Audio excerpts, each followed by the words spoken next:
Hello, hello, ladies and gentlemen. We're live with State of the Gathering, and I'm actually here. Yeah, it's weird. Muatarn is actually here. Brandon's here, and I'm always here. we just got some hydras or whatever for Pat. I don't know what's going on Yeah. with him now, but the State of the Gathering. Even though there's only two of us, and even though I'm here, it's shocking. I know. Well, I mean, here's the thing. Like, there's usually two of us. That's true. It is normal now that there's only two. It's usually me and Pat. Yeah. I'm gonna throw off the flow tonight. Okay with it. Some change. It's good. Mm-hmm. Maybe next week you can both be here, and then I'll be gone. There we go. Oh, perfect. I know. I think actually Pat and I did that Yeah. when you were going to a GP or something. Yeah, PTQ. Yeah, that one, PTQ. I didn't end up playing, but I traded for a bunch of Tarmogoyfs, so I felt pretty good about it. So it worked out. It worked out. Yeah, it worked out in the end. But in case you guys are tuning in for the first time and not sure what this show is, it's State of the Gathering. I know Spike's in the chat here. We do have some of our regulars, so thanks for tuning in, guys. And what we do is we talk about Magic the Gathering.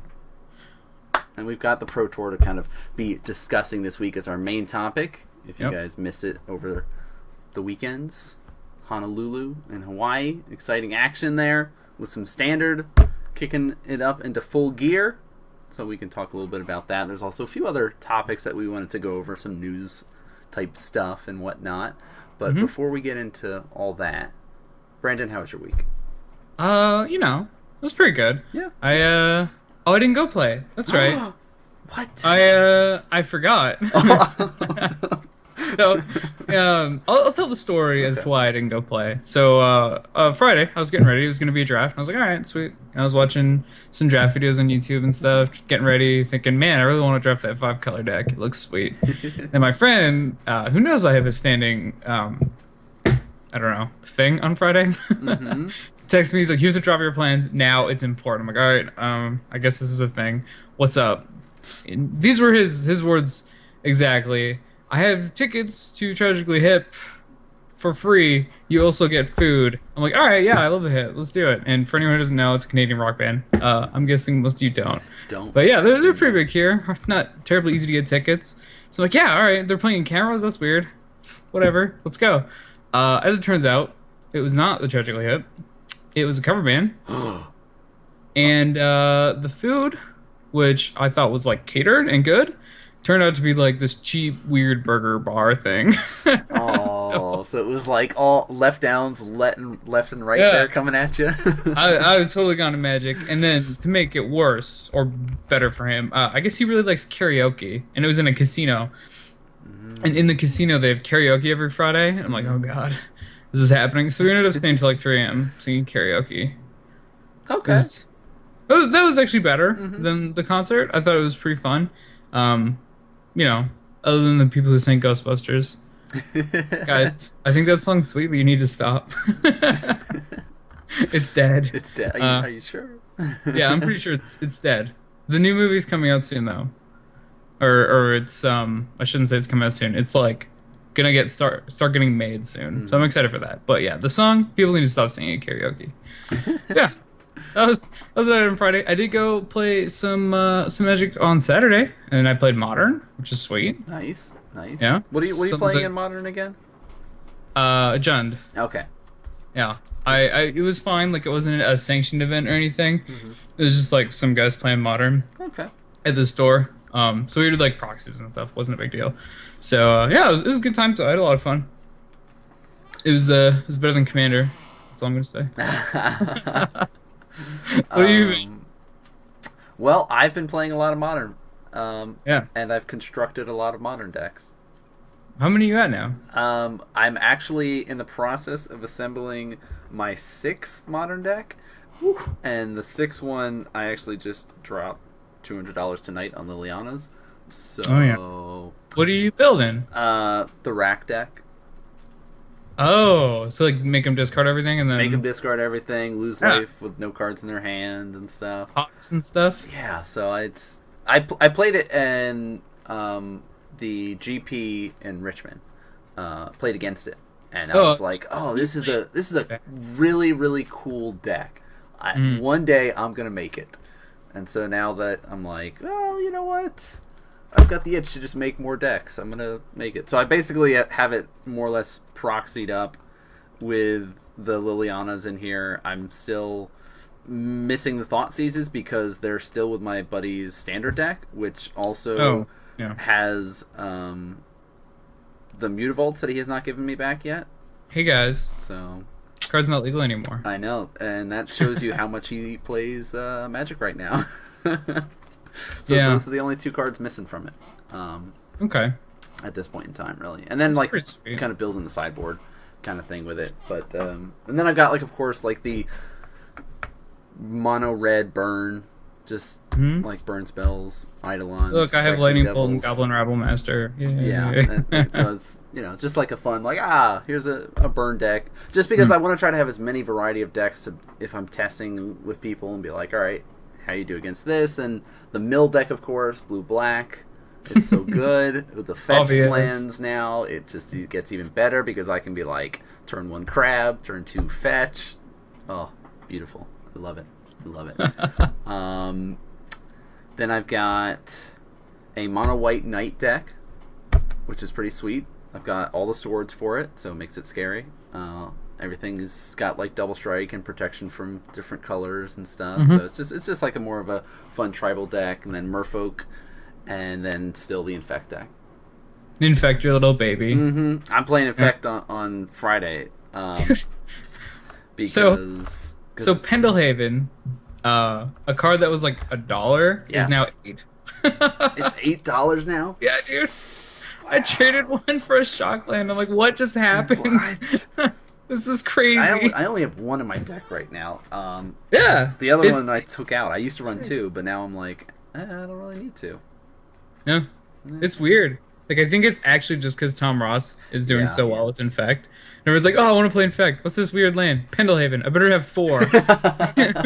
No, guys. Well, it's also because the budget Infect decks, the mono green ones, have been using it too. Yeah. Because there's all these different variations. Because like with the Star City having the modern in their circuit now, it's like we're seeing a lot more variations of decks kind of things, like those kind of little tweakings here, and like, oh my gosh, look, a mono green Infect deck made it into the top 16, I better build this kind of thing. But I don't know, it's crazy. And then like Vines of the Vastwood's going to be like crazy expensive probably for the foil. I don't even know what the foil cost is actually. Let me take a look. Isn't it a common? It is a common, but with Legacy and Tom Ross being like, meh. Okay, it's foil of it is $8 right now, and it's out of stock at Star City. That doesn't surprise me. Yeah, the deck is surging right now. It's kind of cool. Oh yeah, I actually did one other thing. I've started printing these really sweet proxies. Oh, cool. So a friend of mine figured out a way to do this. Is he takes a foil, and then you can blank it with acetone. I don't know how he does it. But you blank it with acetone, and then we got this clear printing paper, and we got my mom's like professional grade photography printer, and just printed on that, and then glued it on. They look really good. Nice. Like we proxied up a couple of vintage decks. We've been playing vintage, so that's been like so fun. Yeah, they look really good. I don't have any here. I'll have to bring them next week and show you guys. They look really sweet. I forgot to say that before. That does sound awesome. Yeah. It's good times. Vintage is a sweet format, I will tell you. It also means that I can print a bunch of cards for Cube, and I can trade all the other stuff, like Vendilion Clicks and stuff like that I just don't use. They're $100. I want to trade them. Yeah. I want to trade those. That's the other thing I've been doing, yeah. Cool. Yeah, I played Tuesday, and I'm going to be playing Friday because it's one of those Star City Invitational... the IQs? Whatever the ones where you can, if you get first place, you get a free entry into an open.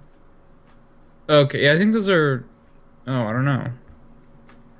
Not I don't know what those are. They're you get, like points and stuff too, right? You get open points? series, I guess. the open. Oh, what is there? Star City. What are they called? What do you call these? There's the opens things? and then the qualifier or the invitational. Yeah, it's the one below the opens. Yeah, invitational qualifier IQ. I think what they're called. I think so. Organized play. Let's see what you say for it. Where's the one you're going to? Columbus? No. It's just like one of the. It's like the tier below the Open Series. Yeah, IQ. Yeah, but you don't get an invite to the Invitational though. Oh yeah, I don't know. Because you basically, if you get first place, you get a free entry into an Open Series. Oh, and then okay. like top 4 gets play mats and stuff like that. That's cool. I don't remember know what it's called because I'm bad. Best way to do it. Let's do it like this. Yeah. Man, if you win one of these, you get a mock sapphire. That's crazy. Win what? What? One of these IQs. Really? The one in Columbus. If you win, you get $250, a mock sapphire, and a qualification, and 5 open points. Nice. That sounds sweet. Mm-hmm. Just go play that. Win it. It's legacy though. Open trial.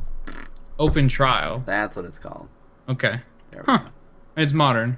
Yeah, it's modern for this one. That's sweet. So I'm like, yes, I will come out and play because my standard deck. See, Ross even knew. He's like, come on, guys, what are you doing? Those are called open trials. Can you see that I've been off my game a little bit with this hosting for this show? Can you see that I didn't know open trials existed? So anyway. So basically, I'm just gonna play Infect again just so I can get another play mat. Yeah. It's really why not? Because I got the last one they had was a pretty sweet one with dragon and stuff like that. If I had my bag here, I'd show you, but it's downstairs. Yeah. But yeah, that's basically our weeks. Pat probably played Commander, and he did standard on Monday, I'm guessing, or whatever it is, and like played blue or red. Is that what he's playing in standard? Yeah, it's like a control deck though. Okay, it's weird. Okay. So you want to just so I'd say we go to results next, but there aren't any. Except for this one tournament. Except for the Pro Tour. So do you want to just jump to news then we can talk actually the main topics, or do you want to go upcoming events? So I was gonna we'll do it in order. Okay. I was gonna say we can't say what the event was or it'll spoil. Oh, it'll spoil even though it's in the title of the show tonight. No, it isn't. Don't lie. So yeah, upcoming events. Usually we do some results like the SCG Opens and stuff, and then talk about these. But there weren't any SCGs, and the tournament is our main topic. So we'll just go into these real quickly. There's a SCG Open in Worcester. Is that how you say that? Yeah, Worcester. Yeah, sweet. And there's a Grand Prix in LA. Yep. So standard style for that as well. Yeah, it's standard, and also game day. So if you want to head to your local F&M, there is game day for you to play. And the promo, I know at least one of them is the black-white exile permanent, whatever it calls, 4 costs. Utter End, yes, thank you. Really? Yeah. So they're actually printing like playable promo cards now? Yeah, for at least that one. Huh. I don't know if it's the top 8 one or just showing up. Yeah, I think it's probably the top 8 one because it's a rare. So usually the would make sense. For showing up is the uncommon. That would make sense. Yeah, that's funny. The M15 one, show up, you get Reclamation Sage. The top 8 gets the Chief Engineer. Everyone's like, yeah, I just want the Reclamation Sage. Except for this guy. Give me that Engineer. I'm trying to pick him up right now. I've got one in my deck. Because I run that in Standard. So that's my Standard deck. We got a place of the foils. See, yeah, I've got one of them. Just one. Yeah. The rest are just sitting there like, oh, I'm just kind of derpy looking. So yeah, there's lots of cool stuff happening this weekend. I'll probably be playing. I want to play. I don't know if I will definitely get to play it, but I've missed out on the last like 2 game days for events. Yeah, and you always top 8 them, right? Yeah, I usually do well at game days, and then because nobody expects my deck, like the last couple times. Releasing the game day, you do really well, and then just next season. Yeah. So standard name, man. pretty much. But yeah, that's what's happening for upcoming stuff for you guys to enjoy. News though, newsy type stuff. What's So happening with our top 25? yeah. So essentially, it's the first big shakeup of the season, just because the season just ended with M15, and this is the first big thing here with the new Pro Tour. Mm-hmm. So um, we see the same people, but they can jump a lot of spaces really quickly because this is so early. So um, the big switch here is Jeremy Dizani is not number one for the first time in forever. It's true. Yeah, he didn't do so well at Pro Tour. I don't think he made day two. I don't remember seeing him on camera or anything. Mm-hmm. But Owen Turtenwald did really well, and he got ninth. So Mr. Bubble Boy strikes again. So Solid he's now. victory. Pardon? I said solid victory there, getting up to ninth at least. Yeah, it's pretty good. I think he wanted to make two top eights in a row. Yeah. It's pretty competitive, so if he ever misses anything, I'm sure he's upset. But yeah, he's number one now. He jumped. He's actually 6 points ahead of Zani now, so he's got a pretty good lead there. Yeah. And then we got to see some of the new faces, I guess, that were previously not ranked but have been kind of consistent in Pro Tours, previous Pro Tours, and Pretty close. Yeah. done well for themselves. So I'm liking the mix of the players there. Yeah, we got like of the people who weren't on the list before, 5 more came up. So Raf Levy did decent, as did Shahar Shenhar. It's funny to me that Shahar is not on this list, being the world champ. He won like 2 Grand Prix or whatever it was. So I'm not sure how he didn't make this list before, but I guess his Pro Tour results weren't all that great until now. So he's at 18th, right under Levy, who's tied again for 18th. So I guess they're the same. Oh yeah, they're exactly the same points, 46.73. That's funny. And then the bottom 3 here, Mike Segrist, who made the top 8. Well done for him. He comes in at 23rd with 45 points. Only 2 points difference there. Not a huge deal from him and Raf. And then we got Andrew Cuneo and Christian Calcano, 2 notable control players. Yep. And then, of course, Ari Lax was able to jump up there. He's actually 7th right now. Man, what was he before? Oh, he wasn't even on the list. Right? So I guess winning a Pro Tour does that. That kind of can skyrocket you up there in the rankings a little bit. Yeah. Spoilers, Ari Lax did well. No, shh. You don't know. Yeah, Ari Lax did pretty well on the weekend, though. I will say that. I guess Ivan Flock wasn't on this either? What? Oh, no, he was 5th. He's still 5th. Okay, that makes more sense. He just the dash. Yeah, the same as like all the other guys, but it's like a blue one. So it looked real weird. People who fell off, I don't actually know who they were, so. Sorry. You'll have to get back on for us to acknowledge you again. Yeah. Sean McLaren, I guess we could also say went from 8th to 3rd. He may have also done well at the Pro Tour. that might have happened, yeah. Who knows? Yeah. So that's the top 25 ranking there. And in other sort of news, we've got kind of a strategy board game essentially getting announced based on Magic from Wizards. Yeah. I don't actually know anything about this. Mainly because they haven't released anything. But apparently, it's like the same idea. So you're summoning monsters and casting spells and stuff. But now, instead of just with cards, you actually get to do positioning and strategize that way, which is kind of cool. My experience with these kind of games is Risk. So, Risk is a great game. Yeah, Risk is fun, man. You know what it does? It makes people hate each other, and that's what's beautiful about it. Yeah, so my experience there was Risk, so hopefully it's fun like that. Apparently it's for 2 to 5 players. Which I'm actually a big fan of board games.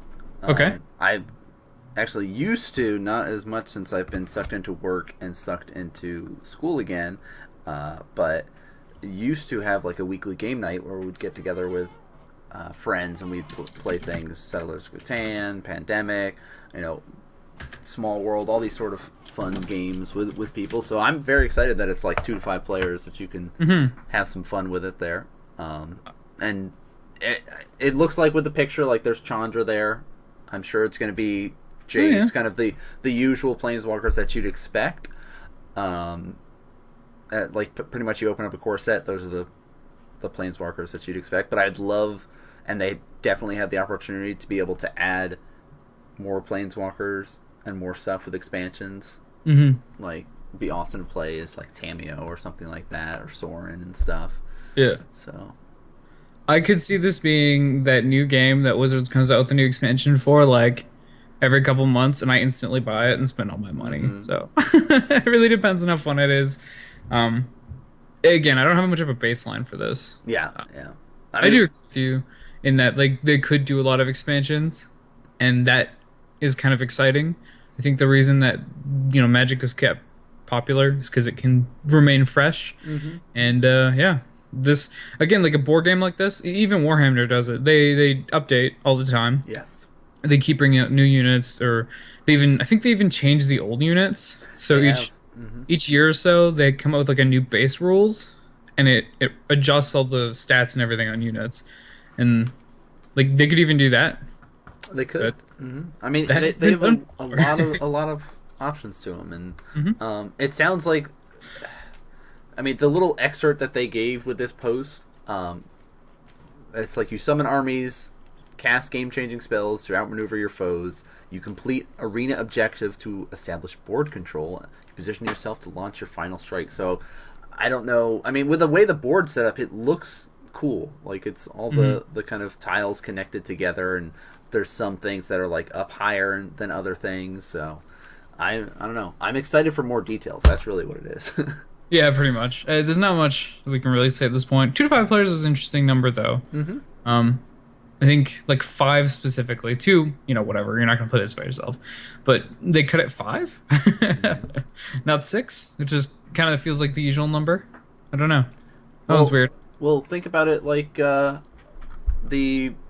Planeswalkers. We've got Liliana, Jace, Chandra, Garruk, and Ajani. There's 5. Yeah. So our 5 basic planeswalkers. So I guess that's what their way of saying. You know what? We'll do that. Maybe you play as the planeswalker or something. Yeah. Well, I mean, because like with the image, which it's so clearly that looks like Chandra. Yeah, that's leading the fiery.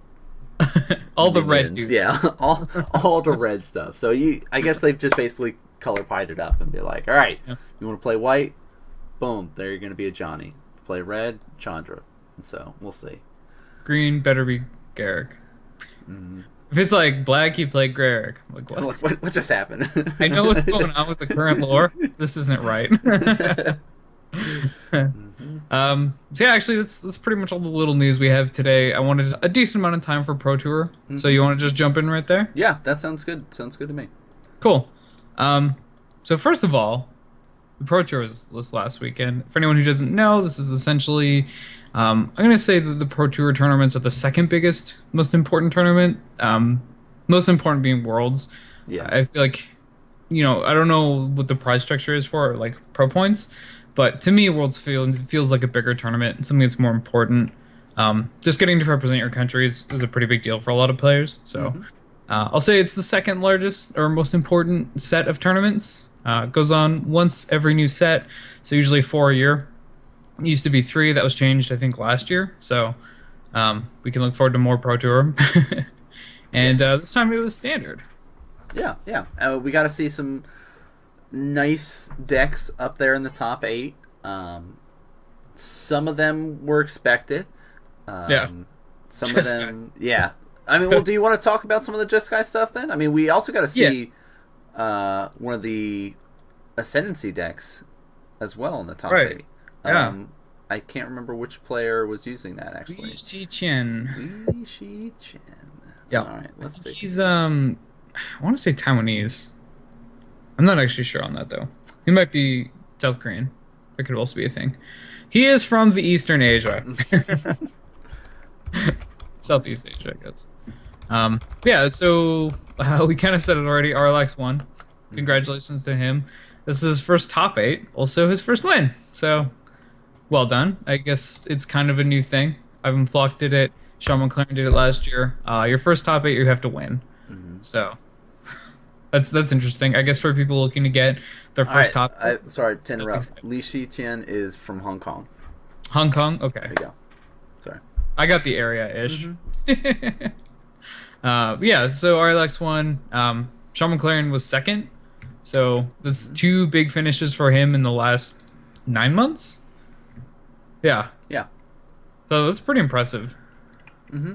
And then And we had a bunch of other people. yeah, a lot of other. I mean, but it was cool to see the different decks. Like Sean McLaren was basically playing that just Sky Tempo deck. Yeah, One of the decks that you've probably been seeing a lot in the tournament circuit, or even just at your FNMs. It's a very, very strong deck. Goblin Rabble Master, Mantis Rider, can't go wrong with them. All these kind of burn spells. Sean's deck was running Sharkin in there. mm-hmm. So, very, very solid. It makes sense why it was making the top 2 spots because of how good of a deck it is. It won the first Star City Open event as soon as the set was released. So, Yeah, very solid. I think it was that one of them, and like a devotion deck won the other. Mm-hmm. Oddly enough, devotion not very strong in the top 8. Yeah. Well represented in the field, didn't get very far. Mm-hmm. So, what did you think with Sean's deck? So I thought it was pretty cool. One of the things I really liked about it was 4 Mantis Riders. Obviously, really, this is just something you want. Mm-hmm. The 4 Rabble Masters, and then he's only got 1 Seeker of the Way, which is really interesting. So that card seemed like just a decent threat that you could play in these decks and not really have to worry about it too much. It helps you in your racing. It can get big. It can eat Rabble Master tokens if you pump it enough. Like I'm trying to think. Do they? No, you can like Magma Jet a Courser mid combat, and you'll just eat the Courser. Yeah. Like you're trading your Magma Jet for the Courser, and you if gain it life blocks off it. of it too because it's got Yeah. lifelink. So it's a pretty sweet card. It seems like a really good threat for these decks, and he's only playing 1. Kind of just says to me that he likes the card a bit, but not quite as much as other people. Mm-hmm. Maybe he would change this. I kind of thought there'd be a lot, but no. Instead, it looks like he's running a lot more dig through time, and clearly that worked out. The Yeah. card's clearly very good. It's got the playset of it. Yeah, it was $2 at first, and now it's 13. So if you bought a whole bunch of them when they were cheap, good job, you did it. Plain You smart. can go ahead and sell those now. I'm jealous. It's a good one. It's pretty strong. Just like, especially for a deck like this, where even in the coverage, we saw this a lot, where he's like, oh man, I need 2 more burn spells to kill you. Oh, just top deck this dig through time, you're dead. And you just know that going in, because you exile your graveyard, cast this for 2 mana, and then you just find 2 burn spells to finish them off. So Yeah. I think that was probably one of the reasons he did well. The other being he's really good at Magic, so Yeah. yeah. Is there anything in here you wanted to mention? I just wanted to mention his sideboard in particular. Like, Okay. his main deck is very much so that like burn you in the face. I got these awesome creatures, and his sideboard is very, very control oriented. Mm-hmm. He runs 3 dissolves in there. He's got the Phyrexian Revoker, End Hostilities, a Disdainful Stroke, Erase other in two, there, Anger of the Negate, Gods. yeah, like Anger of the Gods. Like it's all just sort of, I can take out a lot of my threats and just add in a whole bunch of this control magic and really have a grindy game if need be. So I really like his kind of synergy that his deck had set up both with the main board and the sideboard there. Yeah, I love the deck's ability to transform, I guess. Mhm. So, like, you talked about it. You can be an aggro deck and then a control deck. I think this deck does that so well. Like, even boarding out the burn cards, or, like, leaving them in the non-Jeskai Charm / Magma Jet burn cards. Yeah. So you can leave those in because they're still really good removal spells. I guess Jeskai Charm is also a good removal spell, isn't it? But, like, that's just really impressive. You know, you can switch from this really aggressive deck to this really controlling deck, and yeah, that I really like that about this deck. Also, I think Banishing Light is a bit scary now. I just wanted to point that out. Running that card is almost what do you call it? It's a liability. It Yeah. is very frustrating to play against. That's true. When you're like, man, I just wish I had a Reclamation Sage right now. Yeah. When I'm like, oh, I play blue and red and artifacts. Yeah, no, I have no way to get rid of your Banishing Light right now. So, thanks for that. Essentially just made your ornithopter back into an ornithopter. How dare you? Yeah, So that was cool. yeah, yeah. Do you want to talk about Ari's deck next? Yeah, I Like think we lost we'll, to? we'll talk Aries, and then we can bounce Sure. around, maybe talk some of the other ones. Okay. Um, Um, so I think out of the two of us, I've probably played more decks like this. yes, yes. So I'll go ahead and talk first about it. This is essentially just a really like a good stuff deck. It's very similar to Jund, and everybody knows how that goes. It's just play a bunch of really good cards, play a bunch of like good threats and stuff, and then have your answers. In this deck, the answers are actually pretty cool. Abzan Charm is a 4 of here. I wasn't sure how good it would be in standard. It seemed like it hit a lot of the really good threats, and I love the fact that you can just Silent Blood yourself. So I figured it would do something. I didn't think it was going to be better than Hero's Downfall. Apparently it is. You see 4 Abzan Charm, 3 Downfall, and 2 Utter End are his removal spells, so that's pretty cool. Threat-wise, there's essentially the 6 creatures, 2 Wingmate Rocks, and 4 Siege Rhinos, and then the Planeswalkers, all also threats. A Johnny's kind of like half a threat. You need something else to make into the threat, Right. but clearly, like I was watching the games, and anyone who's watched the show and heard us talking about a Johnny knows I'm not a believer. Still I don't not. like this card very much, but it seemed really good in this deck. So, do you feel like it has now found its home? If there's a home for a 5-mana Planeswalker that does nothing, the turn it comes on the board if you have no creatures, then yeah, this is it. It's just All right. you're just gonna have something to put counters on, and if you can cantrip, I guess it's not bad. I think Sorin's a lot better. Yes. Yeah. I would rather see like 4 Sorin, 3 Elspeth as and the just, Planeswalkers. and just no a Johnny at all. Okay. Yeah, I just like you can cut a Johnny and play a better Planeswalker. I think one reason he's got it is because he needs like a spot on 5, which makes sense to me. As is the only 5 drops other than a Johnny or Wingmate Rocks. Yeah. So maybe that's the reason. I don't know, man. That seems like a weak reason. I'd rather just play a Skyland and a 4-drop on turn 5. I guess that's just me, though. I dig it. I dig it. Yeah, he did win the ProTour, so. Yeah, he also has 2 other Planeswalkers in his sideboard, though. Yeah, 2 Nissas. Huh. Well, 2 Nissas and Liliana. Oh yeah. So I guess 3 Planeswalkers overall, 2 different ones there. Yeah, 2 different ones. What's your thought on Nissa right now? I think if you're playing green and you don't have Nissa in your deck, you kind of really need to kind of reevaluate the style of deck that you're playing. Okay. I really like Nissa as a whole, like making your lands threats as a 5-drop there. I think it's great. I like it a lot. If I was playing green, I would have Nissa in there. I feel like it's just kind of like Courser. They just Okay. If you're playing green, you should have Courser. You should have Nissa in there. I think. So my thought on it is it's less good. So it's obviously really good against the black mid-range decks. And if this is an Abzan format, which it seems like it might be, then I think Nissa's great. Like, check out my Nissa and my 4/4. Which will you kill? It's really good there. But if the format's really just tempo heavy and like that's the main deck, I actually don't think this is that great. Like their guys all fly. Yeah, that's true. And I think that's a good team reason that much. why it's in the sideboard for. Right. But do you think then we're going to start seeing kind of these decks being the sort of pillars there, like this Abzan style, like the Jeskai tempo, and like control is kind of our sort of 3. I don't think control. You don't think there's a spot for control right now? I just like look at the control decks, the blue-black control deck. I mean, we can talk about it right now. Like the deck just did not seem good. This Flock was playing it. Yeah. Flock played a blue-black control deck.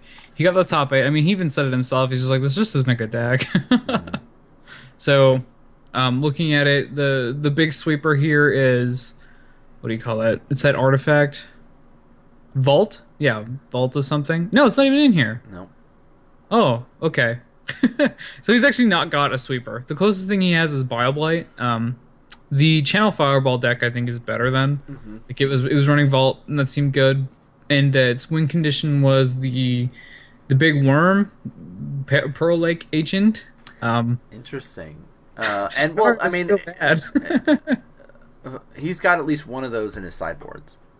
Yeah, he's got one in the sideboard, but they were playing the main deck. Yeah, that was how. I don't know. Oh, so what do you think about like the Esper control styles? Have you seen those? I saw a list. I think I don't remember who was playing it. Oh, it was Gregory Orange played an Esper deck. I think that might have been a bit better. The only question was, is the mana good enough?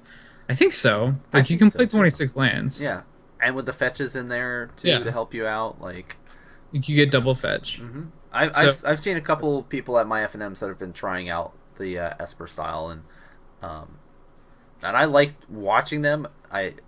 It was annoying losing to them with the deck that I'm playing because they always seem to exile all of my stuff all the time. But I don't know. I do think if you're going to play control, you have to have white in there. Like it's just silly not to run all of the answers with exile all the creatures, exile and planeswalkers. I just think it's good. I like End Hostilities. I think the card's really good. Yeah. Like I'd been testing a Sultai Dredge deck, like a Sidisi Sidisi Delve is what I was calling it. The idea was just to get as many attacks in with Sidisi as possible. So I've got like Night Howlers and Heralded Torment, to try to get her through, and then I'd put a Heralded Torment on my Sidisi attack, make a zombie, and I'd like Commune with Gods, make a zombie there, and then they'd be like, all right, End Hostilities. I'm like, I get the guy right now. It's attached. Oh. This is sad. So it's pretty good there if that's a thing. I think it won't be because of that. Also, like just any bestow creature, so Boonsater was a thing, or people thought it might be, but it also kind of just hoses Boonsater really hard. Yeah, I think if you are playing control End Hall Hostility, or is it just End Hostilities? I think it's just End Hostilities. End Hostilities. I think End Hostilities is where you want to be, so maybe it is Esper. I think there were a couple blue-white lists that didn't do so well, so I think it's white and black are necessary, but you also do want Dig Through Time. So maybe Esper's just the place. I agree. I like it. It.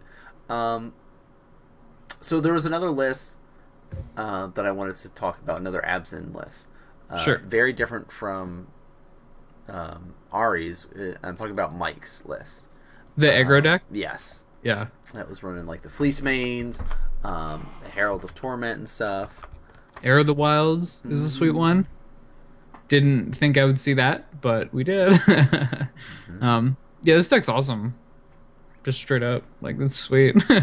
It's not something I expected, especially cards like so Fleece Mainline. I have not been very high on as of late. I think it's been kind of bad in this format. Like the 2-drops overall aren't great, and it's just a reason to not play Fleece Mainline. But here it did well. Yes. Along with Rakshasa Death Dealers and Air of the Wilds as the 2-drops. Like these cards are for real. Yeah.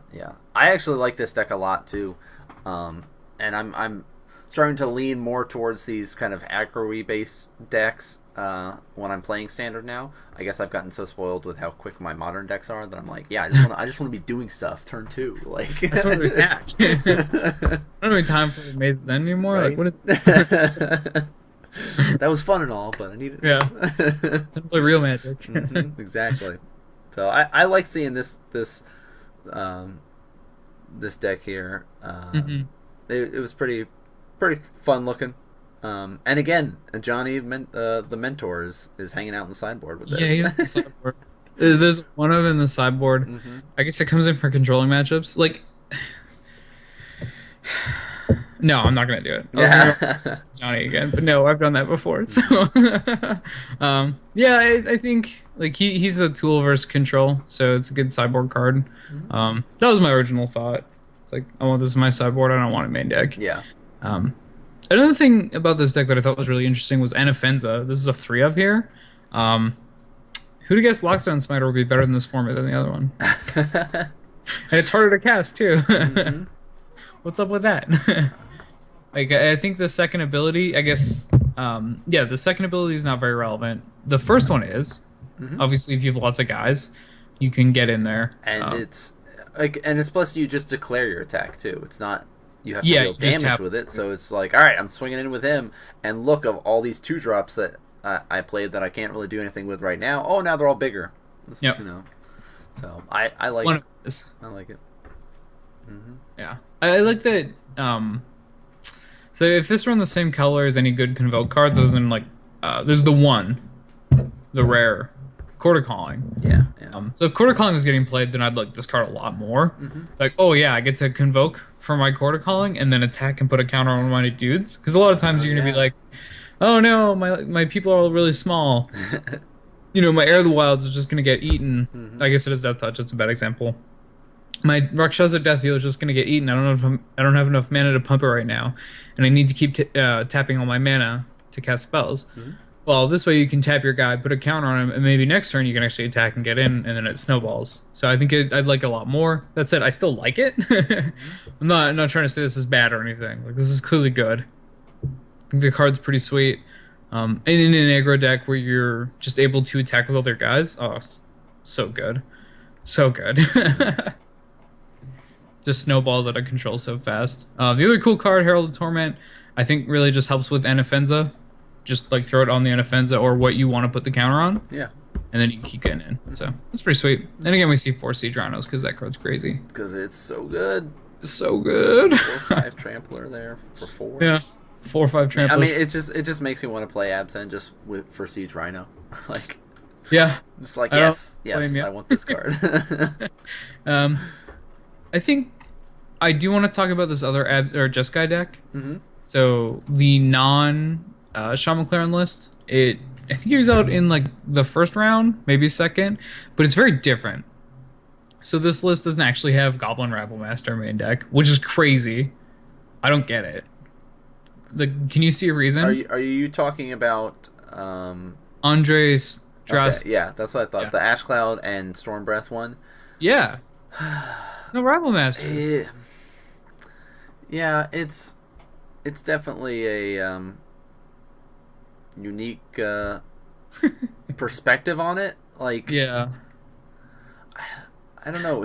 I mean, he basically was like, instead of having the 3-drop being my Rabblmasters, I'm gonna have a Hippogriff and a Mantis, and that's all I'm gonna do.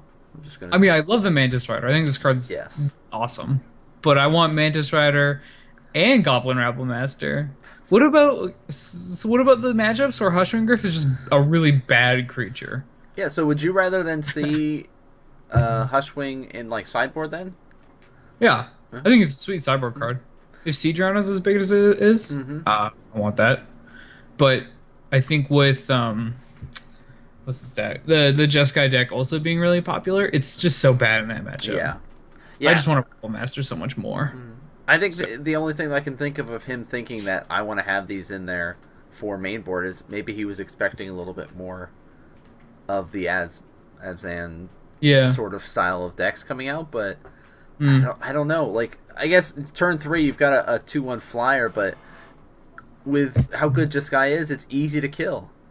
Yeah. Like, I don't know. I want to make goblins. It's really bad in the mirror. I think it's also really bad versus the Devotion deck, which was also a pretty big deck. So there's 2 of like the 3 main decks it's just not good against. And it's really good versus 1. Like Siege Rhino, it hoses. Is there anything else in the Abzan deck that even cares about it? I don't think there is. I don't. Wingmate Rock? Yeah, I guess. Yeah, anything that's got the raid stuff would. Yeah.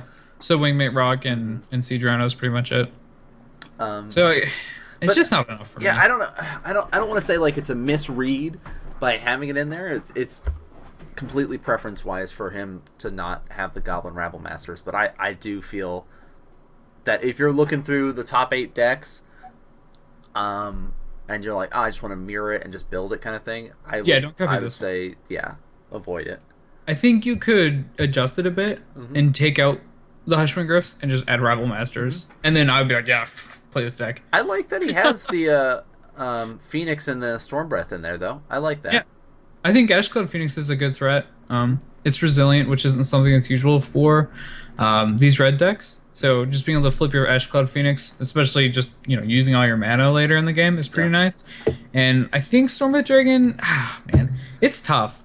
I know. So I I like like, it though. I like having yeah, the two in there, especially seeing how more prevalent the the rock is now, and plus right. it has protection against Mantis Rider. Like Hmm. it's just I like just having the two in there as your 5 drop. Now it kind of leads to the question: would you rather have Sharkan or would you rather have Storm Breath? Yeah, so I see the positives in this format. Sarkhan can kill Corsair, and it can also just kill Stormwind dragons and stuff. But it's open to hasted creatures and Wingmate Rock, which Yep. are like two of the biggest threats right Yep. now. Yep. Yep. So in there, I really want the Stormwind Dragon because Mm-hmm. it can attack through the rock. If you're getting attacked by a rock, it can block it and just eat them, obviously. And that's something Sarkhan cannot do. He can shoot one down and then just dies to the other. Stormwind Dragon just eats both of them. Mm-hmm. And again, with the hasted Mantis Rider, you play your Sarkhan, maybe you shoot something down and then they just kill it with their Mantis Rider. Whereas you can't really do that with Dragon, or can't have that happen to you with Dragon. So maybe I like that a bit more in certain situations. I think against the Abzan deck, I want Sarkhan to kill their coursers, and versus the Jeskai deck, I want Starbright Dragon. Mm-hmm. So to me, that says two things. A, I'm really happy that like Wizards designed this well, Yes. where you have to pick which card you want, and it's actually relevant. Yeah. Yeah. And B, I mean, it means that either Stormbright Dragon's going up or Sarkhan's coming down. Like one of those two things that has to happen. So either way, it can be beneficial. Yeah, I don't know which one is better yet. Mm-hmm. That's the question. How much is Storm Breath right now? He's like $20. $20 still? Huh? Hmm. Yeah, I don't know what happened there. Mm. $30 foils. I'm thinking of trading mine. I don't know. He might go down. It's possible there. Yeah. Um, I've been playing a couple in this Jund deck I'm making. cool. I'm sure you're surprised that the deck with the Stormwind Dragons in it, but it's happening right now, and you need to be okay with it. I love that he's got 3 magma sprays in his sideboard, though. This card kills Goblin Rabblemaster and puts you ahead on tempo, which is not something that many cards can say. It does. It does very, very well. It kills stuff like the Seeker of the Way. Yeah. It kills some of the other annoying cards that are the low drop stuff. That even just getting rid of that Elvish Mystic to kind of disrupt them a little bit. So I like having them sideboard. I like that it deals with Ashcloud Phoenix very well. Yeah, that is very true. So That I have a couple in my sideboard of that deck because of Rabblemaster. Obviously, it's going to be good versus like aggro decks anyway.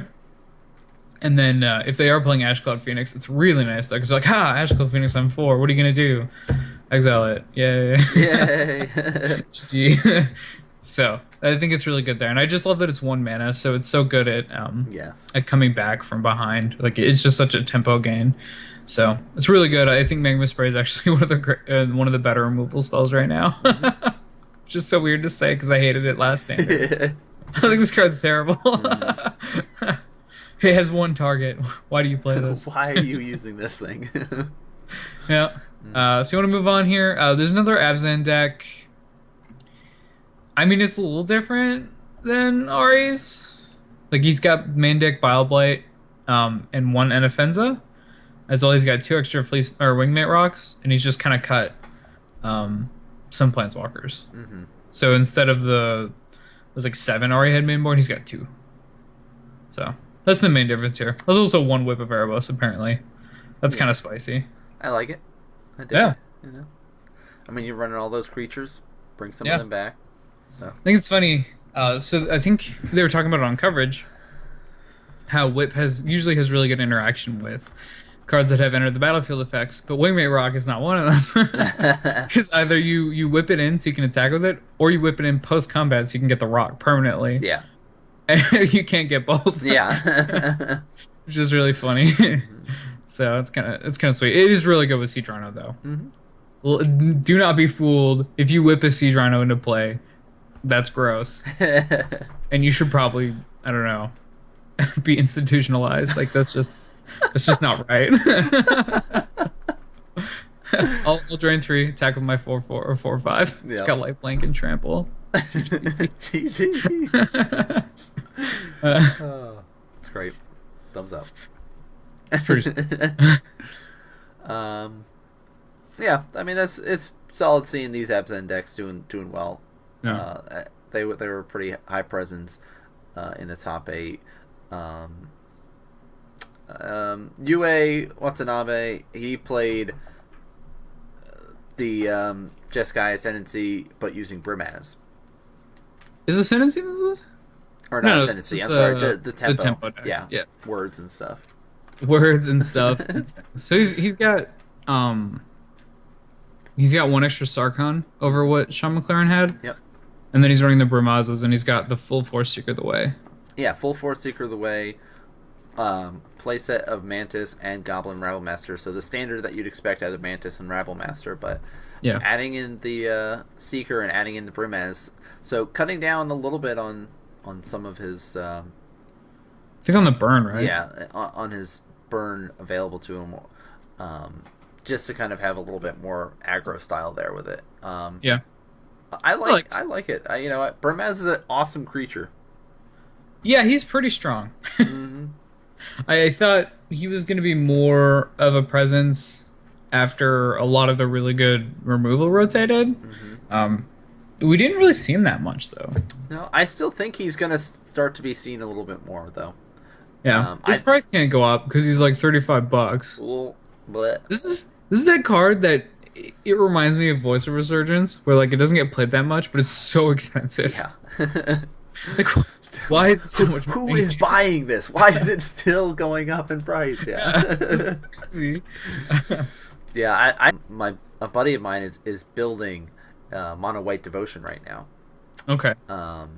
And so he's been complaining about how expensive Burmaz is because he's had to be picking them up for that. But it's like, it's so good.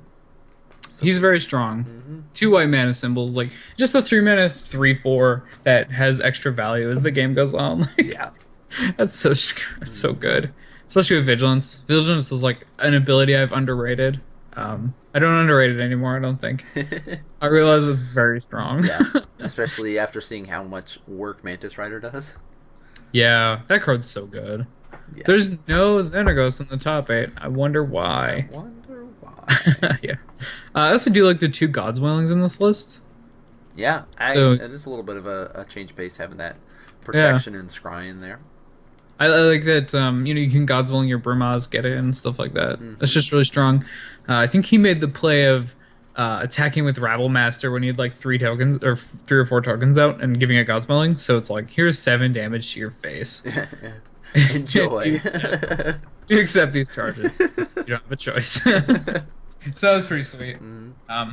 Moving on, we have one more deck here in the top 8.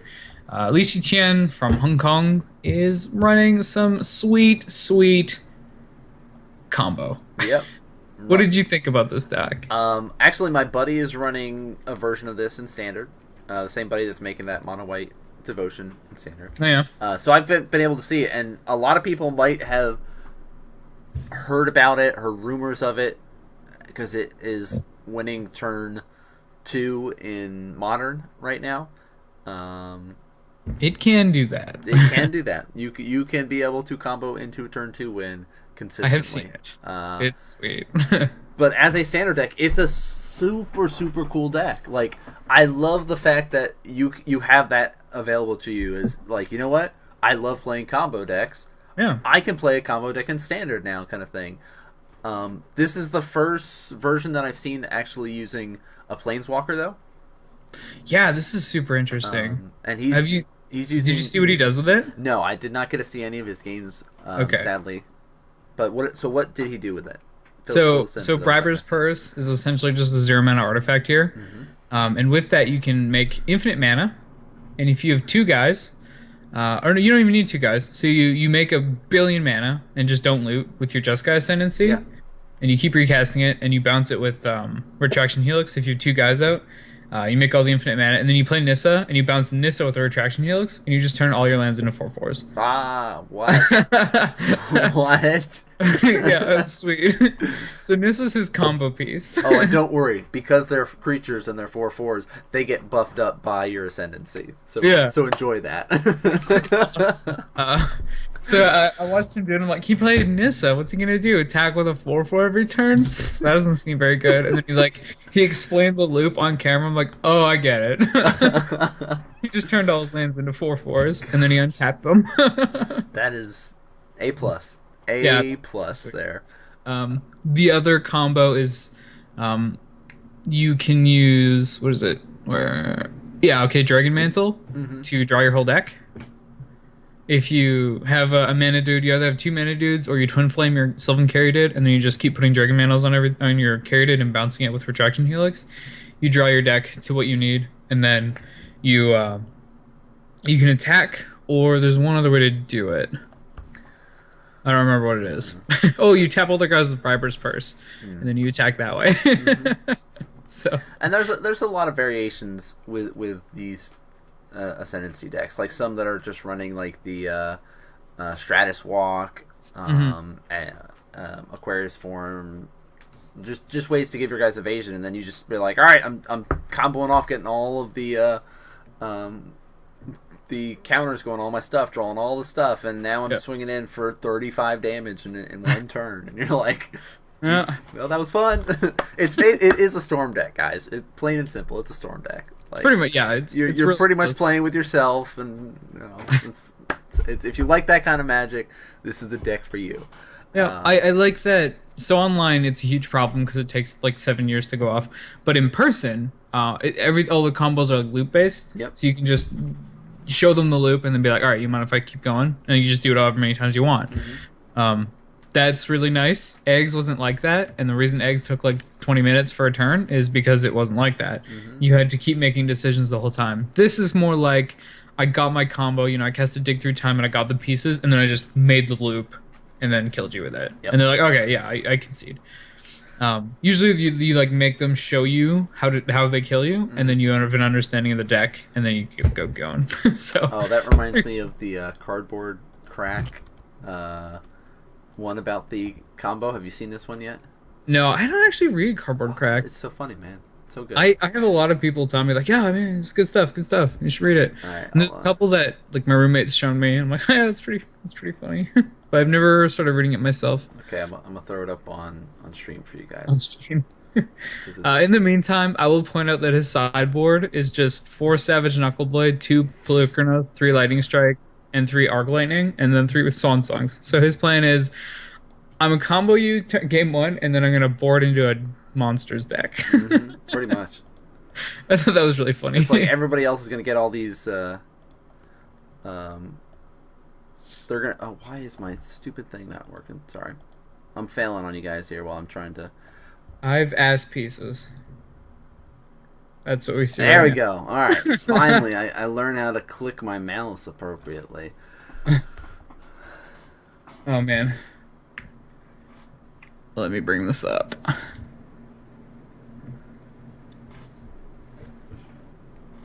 So you could be that guy at F&M, guys. You could be that guy here.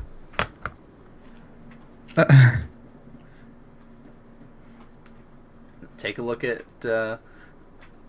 Lee Shichen's deck and be like, yeah, I'm going to side out all of my combo pieces for game 2 into this monster deck. And then just say that I've got my combo. You better concede. Well, listen, if they're just going to concede before you show them, like, what's the point in having your combo in the deck? I mean, you don't actually have to kill them at that point if they concede. That's funny. But I was happy to see the Ascendancy deck make top 8, though. Yeah, I thought it was pretty cool. There's other ways to win. There's one that has Burning Anger. Yes. Yeah, You basically like, all right, look at all this infinite mana I've got now. Bam. Yeah. So there's one with Crater's Claws, which is just the burn spell, and Burning Anger is the one where if you put it on a creature and tap the creature, it deals X damage to whatever. It deals their power, so you can just throw that in your Sylvan Caryatid and then kill them with it. So that one's pretty cool. There's so many different win conditions with this deck. I think is something really interesting to me. Usually combos like, all right, this is the card that lets me kill you. This is like, no. Look at all these options I've got. Look at all these 20 different cards that kill you. Which one do you think I'm playing? So that's pretty cool. now that we went over the top 8, you want to take a quick look at everything else? Yeah. We'll just kind of browse over these ones. That sounds good. So there's the two different things. There's the the A through N ones, and then O through Z. That's right, Z. Zed, I said it. Z. So mainly we're just gonna scroll through here and kind of see things that are different. Even the first one here has some interesting parts to it. So Marco Camiluzzi, I don't know. We're gonna go with it. It's a Jeskai tempo deck. It's pretty normal, except for the 3 Ash Cloud Phoenixes that are main. And he's playing the full 12 other creatures. So 4 Mantis Rider, 4 Rival Master, 4 Seeker. And his removal, instead of playing Banishing Light, we have Suspension Field. I think that's actually correct. Just it's cheaper. Yeah. So for the tempo deck, you can deal with the thing you actually care about, and then keep using your mana for like a burn spell. So on 4, you don't have to commit your whole turn to just casting Banishing Light. You can do this in a Lightning Strike or something. So I actually really like that. And let me tell you, if you're playing against that mono white devotion deck, they have access to both of these. It is annoying. Yeah, I bet that. Huh. Yeah, that would be a pain. That would do it. That would do it. I also look that he's got Elspeth in the sideboard. That card's just good. There's some matchups where you really want it. I guess the second one here, it's Monsters deck? I thought this was Devotion. It's not. No, it's just the kind of straightforward, like, I've got big stuff. Yeah, it's just like I played the big cards. I saw 4 Crater's Claws. I'm like, oh, it's a Devotion deck with Crater's Claws as a win condition. That's a thing, guys. It does exist out there. But it wasn't. Yeah, I mean, this is just like play a bunch of big dudes. I don't know. Not too much there. This one, okay, this is like a control deck, the blue red one. Actually, there's a question in chat. Somebody was asking about, could you run a Jeskai tempo without the Rabbles? And we did see who was running it in top 8. We saw somebody that. Yeah, I don't remember who it was. It was basically they ran that weaker. Hippogriff. Yeah, Hippogriff. They were running Hippogriff over it, which I think we both disagreed with. Yeah. But I mean, he made top 8 over ProTour. So clearly he was doing something right. So you can get away with it if you're like, I think Rabble Monster jumped up to like 20 some bucks too. It's $20. Yeah, I was glad because I picked mine up when they were like, $10. So I was like, yes. I wish I had picked them up when they were 3. Yeah, I wish that too. But there was a guy I was trading. This is game day and 15, and he's trading for all these Rabble Masters. He's like, I think they're gonna go way bigger, and they're like $6 at the time. I'm like, there's no way they go higher than 6. This guy's just wasting his money, and I traded him I traded him 2 Rabble Masters at 6. I'm like, yeah, paid off, man. I got those at like $1 each. Like, yes. Joke's on me. Apparently my card evaluation on Goblin Rabble Master was off. So another question, what semi-budget deck should I play at F&M? Now, the deck that I'm currently playing in F&M, which I guess I would say is a semi-budget deck because you do not need fetch lands for it, is the Chief Engineer kind of Convoke Affinity deck, where you basically... It's an Soul Artifact deck. You're running Darksteel, you're running the Ornithopters in there, but with my version, I'm playing... There's a couple different variations of it. I'm running blue-red version, so I've got the Rabble Masters in there, and get to have some fun with it that way. So, I think you want Scuttling Doom Engine in that deck. Yes, you do. You run the playset of Scuttling Doom Engine. 7 soul. You run Shrapnel Blast. I actually... In mine, this is something that not really a lot of people have done, which I basically have been going around to every other player that plays at my shop who runs this deck. And I'm like, listen, Khans Tarkir has 2 amazing artifacts for you. It's called the Ghost Fireblade and Ugin's Nexus. Pick those up and start winning. Because you sit there, turn 1, Ornithopter, Ghost Fireblade, turn 2, you're swinging for 2 damage flying without being able to play anything else, kind of thing, or you install your artifact onto Ornithopter or your land there, so it's a 5/5, and you put Ghostfire Blade for 1 cost because it's a colorless creature. Now you have a 7/7 creature coming at them. And then the Nexus is the same thing. It could be a 5/5 creature or Shrapnel Blast it, take an extra turn off of it. So the deck is super cheap and super fun. And you don't have to run Rappel Masters in it if you don't want to. There's plenty of other stuff that you can run in there. So I'd say if you're looking for a budget competitive deck, that's the one to go for. It's pretty sweet. I've seen those decks popping up a bit. I was gonna say even like devotion decks aren't too much right now. Like a green devotion list. You can just not play coursers if you have to. the coursers aren't actually that integral to the strategy. They're good, but they're not crazy. And I guess Sylvan Carried is kind of a must. I guess you know you could run the Teamer guy instead. He's a little cheaper. So I think that mostly cuts the expensive cards. Like you can play Genesis Hydras and Hornet Queens, and they're a little more than that deck. Obviously, these are rares, but they're still strong. So if you're willing to spend like $60, you can probably get yourself a decent devotion deck. As well. So that's another good one. That said, you want to talk about Cunha's list? Yes. Yeah. I think that. So you had it highlighted there. So. Well, I just sliding through some of the different decks that we've got, and this one's like another one of the control decks. Does run Aether Spouts in it. So. Yeah. What? There's a Bloodstained Mire in here. This deck doesn't have any red. Well, get yourself some more black with it. Yeah. That's basically... Why not just run a swamp? That's his way of saying, I don't... I want to use more fetch lands. I want to use more fetch lands. I've already got my polluted deltas. I don't want another swamp when I can fetch. Yeah. I thought he would have just added more Evolving Wilds, but I saw that. I'm like, oh, is there breath in this deck? No. No, there isn't. That's funny. This deck's cool, though. I like it a lot more than the one that top aided. And this is the one you were talking about that has the Perilous Vault in there. Yeah. So 4 of Perilous Vaults.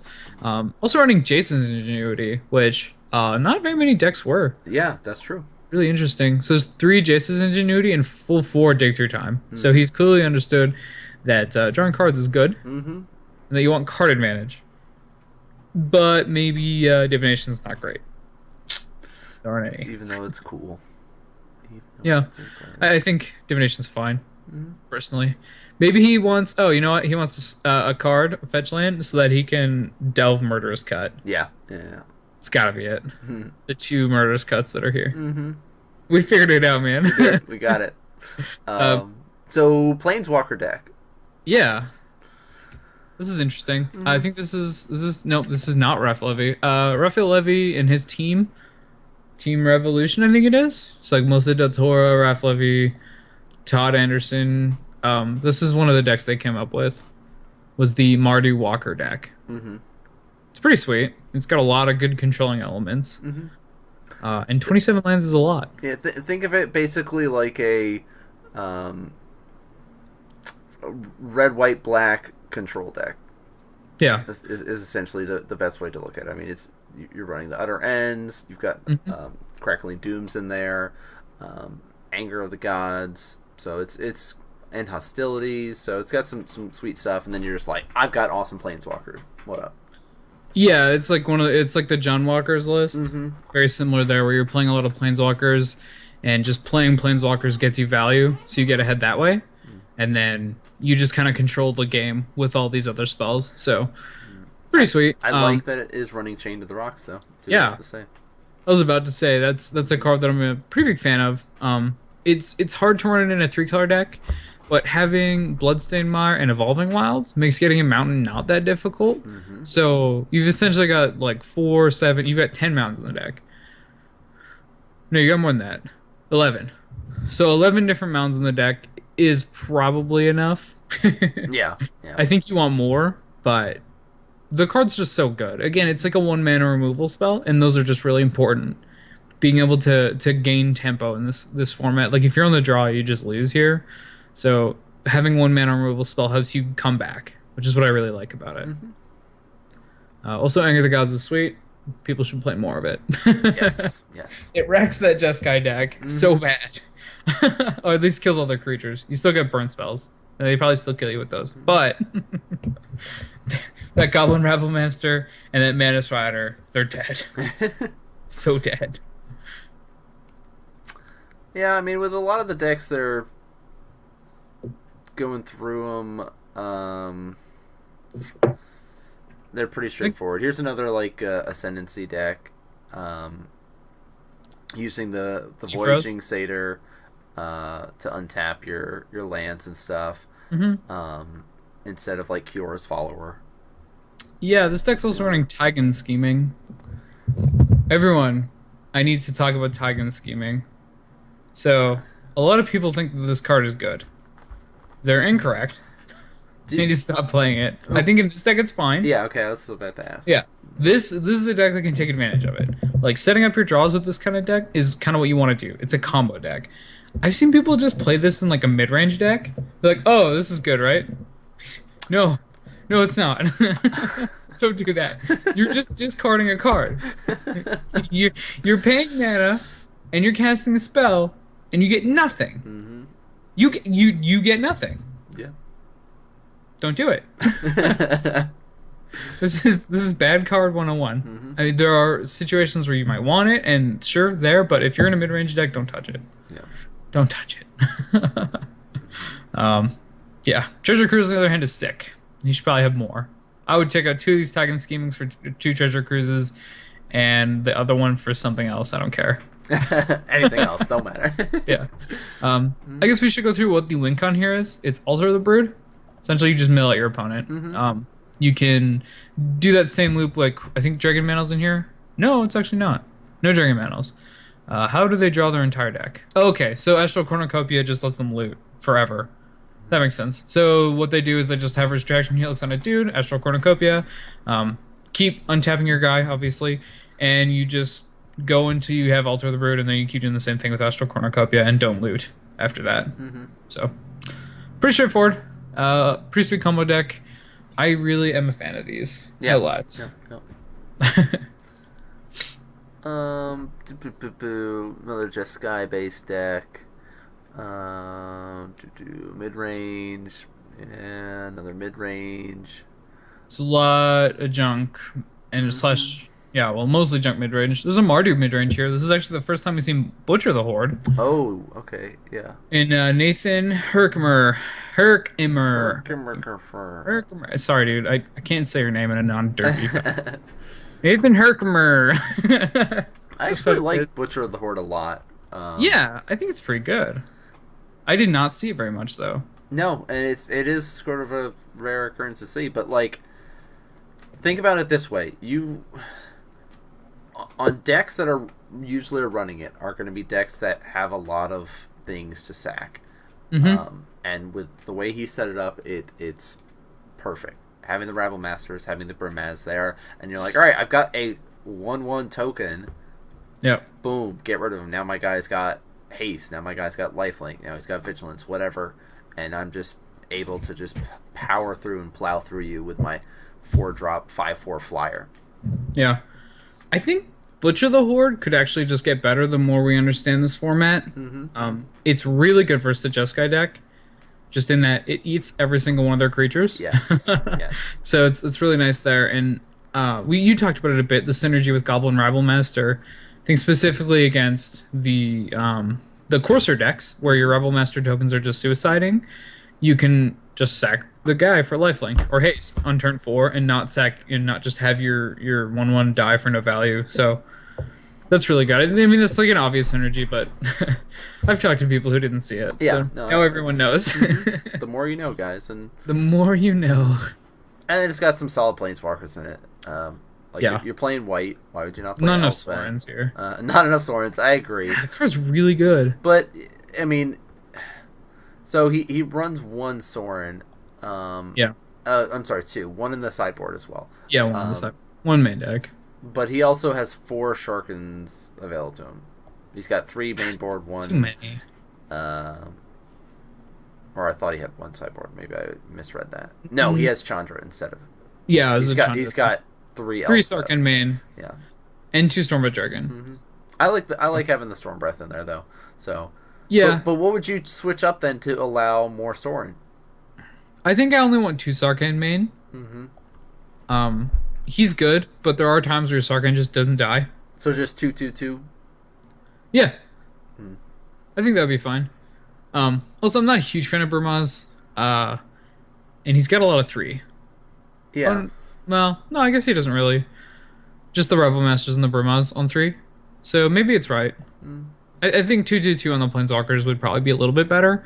I just really like Sorin. He's very strong. And like having multiples of him is never bad. Yeah. You just -2/-2 and then play your other one. So I don't mind having more than one Sorin in my in a game. So I think that's probably where I'd be. That said, that's not a huge change, and this is pretty close to a sweet deck. Yeah. No, I like the Mardu deck. I hope we start seeing it more too. Because like you said, it does very well against like the tempo decks out there. Yeah, I think the Butcher specifically, and Stormbreath Dragon as well. Sarkhan's good. All these cards are great versus that deck. The thing I really love about Sarkhan is it comes down, and it. Yeah, I've been talking about it a lot. It's good for tempo. Yes. You play a thing, and you kill your opponent's thing, and still have a thing. So. Yep. So if you're playing at F&M or something like that, and you're like, you know what, I don't want to play the tempo deck, but a lot of the people at my shop are playing it, maybe just consider switching up to the Mardu. Also, Butcher the Horde. You can sack to give it Vigilance, which means you can play that turn 4, sack a guy, give it haste. Turn 5, play Sarkhan, -kill their guy, sack a goblin, give it Vigilance, and then you can protect your Sarkhan against a hasty Mantis Strider. And it's a nice little thing we call synergy. And Butcher of the Horde is actually relatively cheap still. Yeah. He's only like $5 right now. Yeah, it's a good one to pick up. I've been thinking about trading for him a lot whenever I can. At least, maybe get a play set just to hold on to for now. And you never know how things are going to shake up in the format. Yeah, for sure. It's a card, again, like, even if it's not played yet, it might just see a bunch of play post-rotation or something. So, yep, that's a good one to pick up. Moving on, we have another Abzan deck. I don't want to talk about it. Yeah. Here's one. Yoshihiko Ikawa. He might be Japanese. Just saying. It does not give me any of his cards though. It says 0 cards for me. Yeah, it totally does. But he was running a red-white heroic deck. Yeah, I wanted to look at this one. No. Why, Wizards? Why? All right. Well, there's a sweet red-white heroic deck in this. We can't talk about it. That's funny. It looks like there's like a Naya Planeswalkers list. This is pretty straightforward. It's like 3 Xenagos, 2 Chandra, 4 Elspeth, 2 Sarkhan, and like the obvious creatures. I think the most interesting point here is 4 Stormbreath Dragon, 2 Sarkhan, and the Fated Conflagration, which is weird. That's cool. not I like that. Yeah, I think red is a little difficult. But the card's obviously powerful. I think it kills every Planeswalker in the format. Yes. We're going to go with it. I believe so. Yeah. So that's pretty sweet. Just being able to kill any Planeswalker you want. You can even kill what's Garruk? Isn't Garruk... Does he come in at 5? I think he starts at 4. Okay. He starts at 4, yeah. I couldn't remember. I know he costs like 7 mana, so I never see him. Yeah, so it's not actually... He kills every playable Planeswalker in the format. We can say this with utmost certainty. I don't think Garruk is very good. No of these Jeskai decks running around yet. Yeah. Maybe eventually. But yeah, it's pretty cool. It kills every Planeswalker. Pretty much any creature you're looking at, it's going to kill Siege Rhino. So that's nice. It is 4 mana, so it's not crazy there, but still good. I do like that they can play the Sarkhan plus it, and just like in response to the effect, you can kill him. So that's pretty nice. Yeah, this is the coolest though. This is one I would play, or I'd look at. I'm just kind of browsing through more of the first set, and it's again pretty straightforward. Yeah. There's nothing else that's jumping out except for this Unwritten Devotion, Oh yeah, It's there's just weird. a mono green devotion though. Yeah, Mahara's list. Yep. It's a mono green devotion list with 4 the Unwritten. Yeah, it is It's true. playing Eidolon of Blossoms, which is interesting. It's not something a lot of devotion decks are playing right now, but But it's the way it's doing it is because of the interaction with the Doomwake. yeah. And this is something we saw, of course, like Star City opens and stuff like that, and when we were seeing a little bit more of that aggro-based decks and how prevalent Rabble Master is, It's so good versus Rival Master. It is. But I think these decks want Arbor Colossus to deal with the flyers in the floor mat, yeah, no. and then they'd be a good bit better. Mm-hmm. Um, oh, I mean, Brett Nelson played something interesting. Red white tokens. Cool. Yeah, this is sexy. And Swift Spear is an amazing card, by the way. Yeah. In case nobody was paying attention. Yeah, in case you don't look at Modern / Legacy at all, Yeah. listen to literally anyone who talks about Magic. This is a good card. Yes. Yes. I want to be playing it in my red deck. Other than that, I think a lot of this stuff is just like the straightforward good red-white cards. We do see 4 Chandler Rocks here, which is pretty sweet, and 4 Hordling Outbursts, which is that's a sexy one. Yeah. Taking goblins. Yeah, man. Taking goblins. Do you want to take a quick browse through O through Z, and then we have one other thing we want to talk about? Yeah, that sounds good. Sure. We'll bounce over that way. Here we go. I found it. Esper. Ah, yes. So let's look at Greg Orange's list here. To me, the most important thing is his mana, and I look and I see 26 lands, so I already think he made a mistake. I think you probably want 27 here, but I mean, I could be wrong. So he's got 3 Temple of Enlightenment, 3 Temple of Deceit, 4 Temple of Silence, so 10 Scrylands, quite a few. It's a lot of tap lands, 1 Scourge Barons, which is the black-white gain a life land. Yep. Yeah, so it looks like this is a black-white based deck.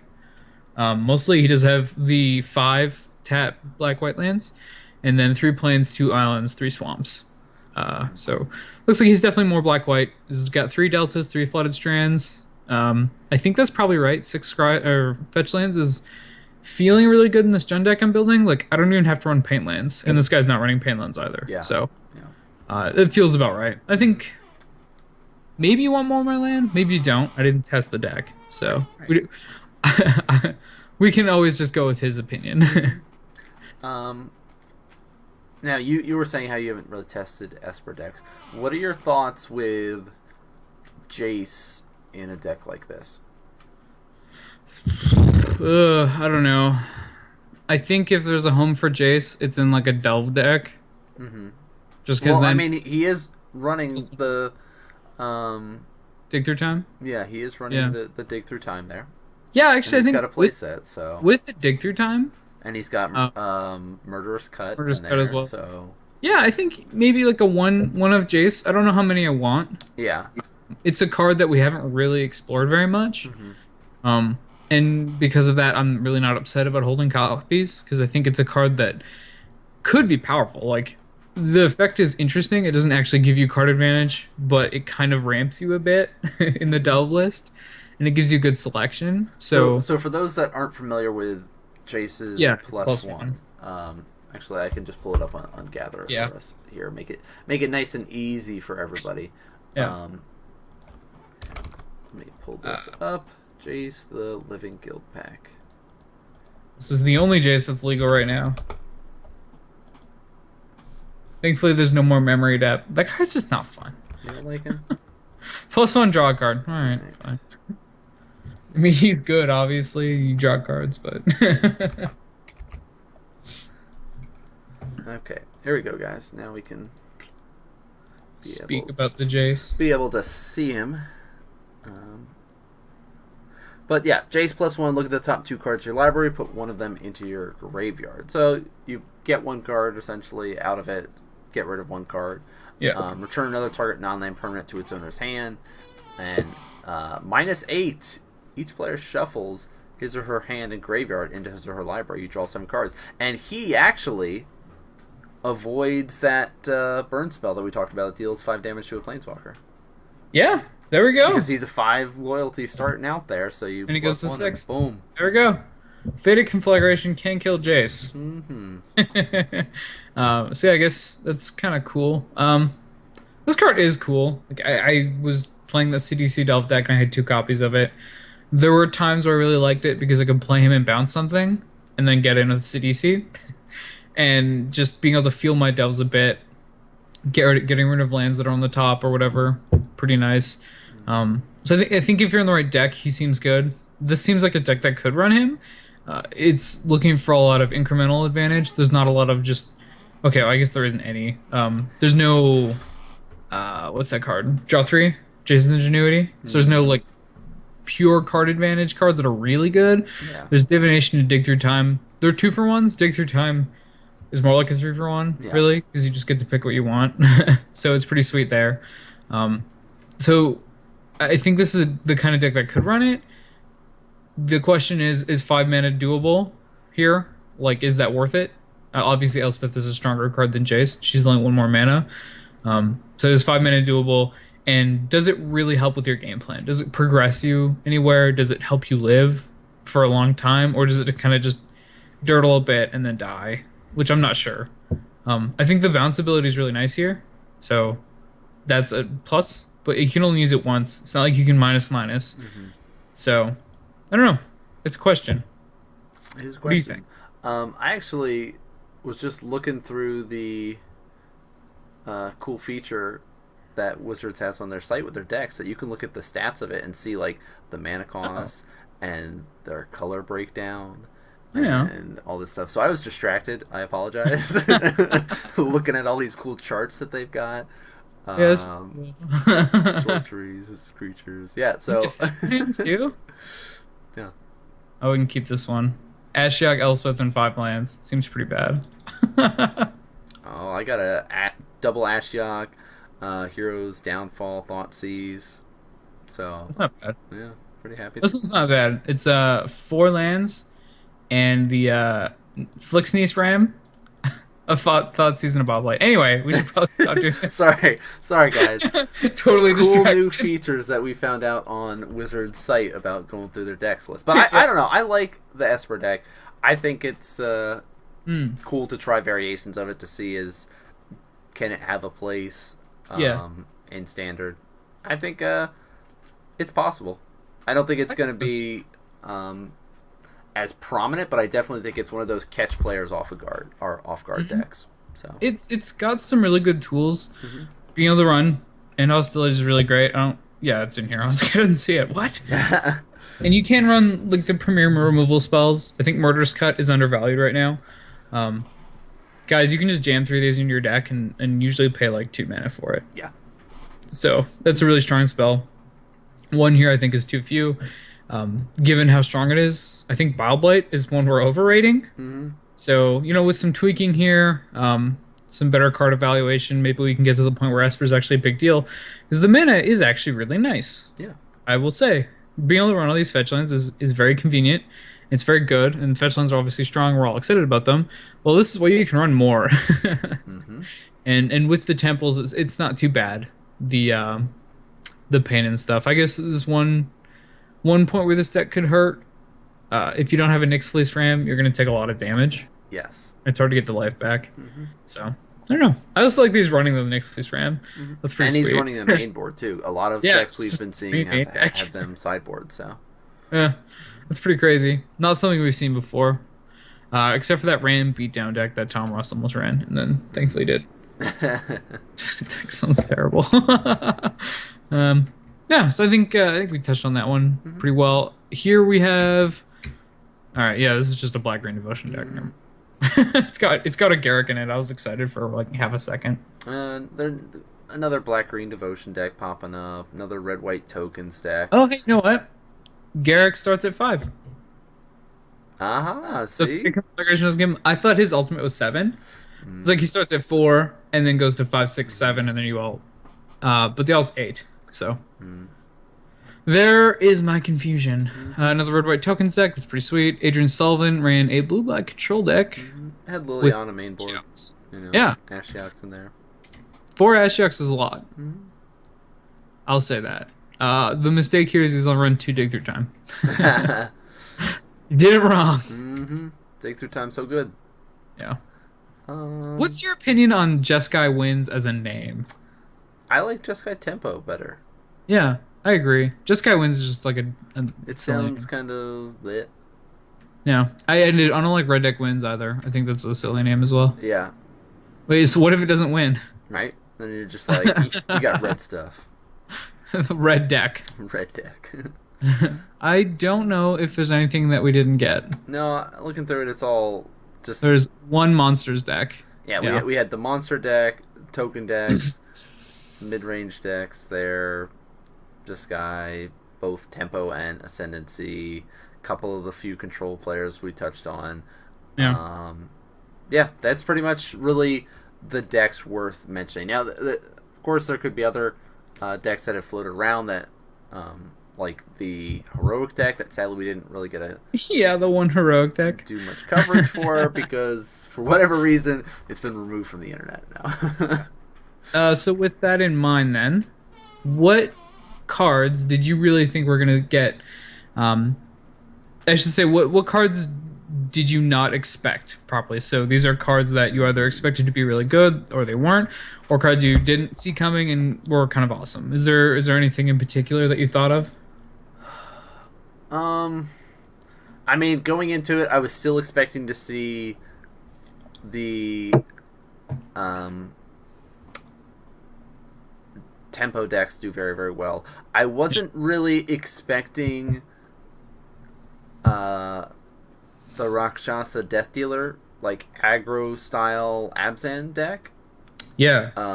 Because most of the decks that I had been kind of witnessing and paying attention to are sort of these mid-rangey or like the tempo style or like kind of this Rabble Master ram you in the face sort of decks, and not really these color combination. Like there's not a Rabble Master in sight in this deck. I don't understand. I don't understand. How can it attack? It doesn't have Robin Master. So I think seeing that type of deck was definitely surprising for me. Okay, I agree. I didn't see that one coming. I didn't think Rakshasa Death Dealer was going to be a huge deal. Lawless Troll wasn't. I thought Lawless Troll was a bit better, just because Regeneration's 1 mana, but yeah, maybe. Anything else? Or was that mostly it for you? I think that was really mainly it. Like, all the Planeswalkers, I really was like, alright, we're going to see pretty much all the Planeswalkers. That's nothing really crazy. I'm trying to think. I guess with some of the control decks, Okay. I was a little bit surprised with some of the different ones. Like, the removal spells out there available are awesome. Dig Through Time is an awesome card, so I guess I'm not that surprised that people have tried it. But Yeah. with the one that actually made top 8, I guess I was surprised with that style that he played as opposed to some of the other controls that I've seen. Yeah, there's no real sweeper in that deck. Yeah, he's got that prognostic Sphinx though. Can't Yeah. knock that guy. So He's got a good. sweet beard. Yeah, he does have a sweet beard. That's true. I think for me, I can more or less narrow it down to 3 cards. Okay.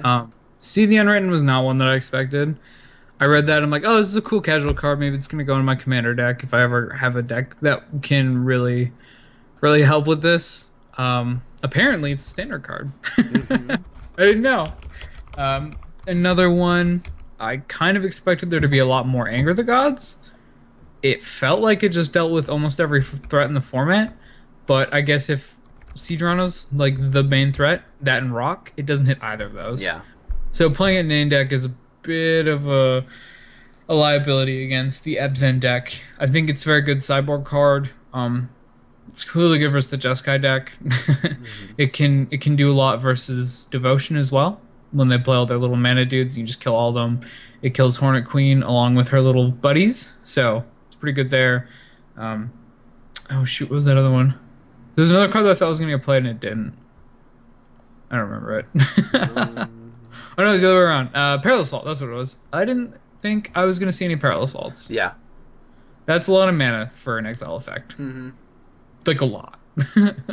Or So or Pearl Lake Ancient. I was not really expecting to see the Leviathan.